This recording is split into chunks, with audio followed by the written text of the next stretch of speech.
সেদিন যে আমাদের সাথে কি কাণ্ডটা হলো, আধা রাস্তা গিয়ে আমাদের গাড়ির তেল শেষ হয়ে গেছে। তারপরে যাই হোক কোনো মতে গাড়িতে তেল ভরে আসতে পেরেছি। আমরা গিয়েছিলাম একটা ক্যাফেতে, ক্যাফে 99। এই ক্যাফেটা হয়তো অনেকেই জানো, কিন্তু আমি না ফার্স্ট টাইম গিয়েছিলাম। যেহেতু ফার্স্ট টাইম গিয়েছি বুঝতেই পারছিলাম না কোন দিকে। তো তারপরে বললো গাধা এদিকে না এদিকে যা। যাওয়ার পরে জায়গাটা নর্মাল হলেও খাওয়া দাওয়া কিন্তু দারুণ ছিল। বান্ধবীদের সাথে নাচতে নাচতে ক্যাফেতে তো চলে গেছি, কিন্তু আমার কাছে না কোনো টাকা ছিল না। তো বান্ধবী বলল আমি থাকতে তুই চিন্তা কেন করছিস, আজকে তোর বিলটা আমরাই দিয়ে দেবো। বাস এই কথা শুনতে না শুনতেই খাওয়া কাকে বলে। 10 দিনের খাওয়ার আমি একদিনেই খেয়ে ফেলেছি। অনেক খেয়েছি খালি খেয়েই গেছি সারাক্ষণ। পারলে তো ওদেরটাও নিয়ে খেয়ে নিচ্ছিলাম। তো যাই হোক অনেক খাওয়া দাওয়া করেছি, এখন আমরা যাব বাড়ি।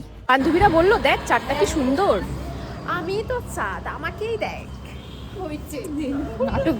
নাটকি সবসময় নাটক করতে থাকে ক্যামেরার সামনে।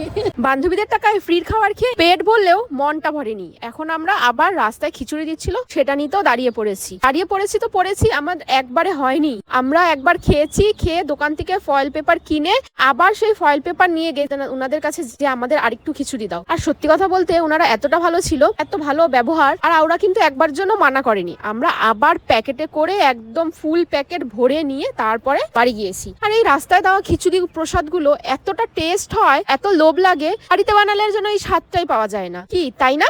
তোমরা কারা কারা একমত? তো যাই হোক খিচুড়ি তো নেওয়া হয়ে গেছে, এখন আমরা যাব বাড়ি। দেখা হচ্ছে তোমাদের সাথে নেক্সট ভিডিওতে। ততক্ষণের জন্য টাটা। ভিডিওটা ভালো লাগলে অবশ্যই একটি লাইক করে দিও।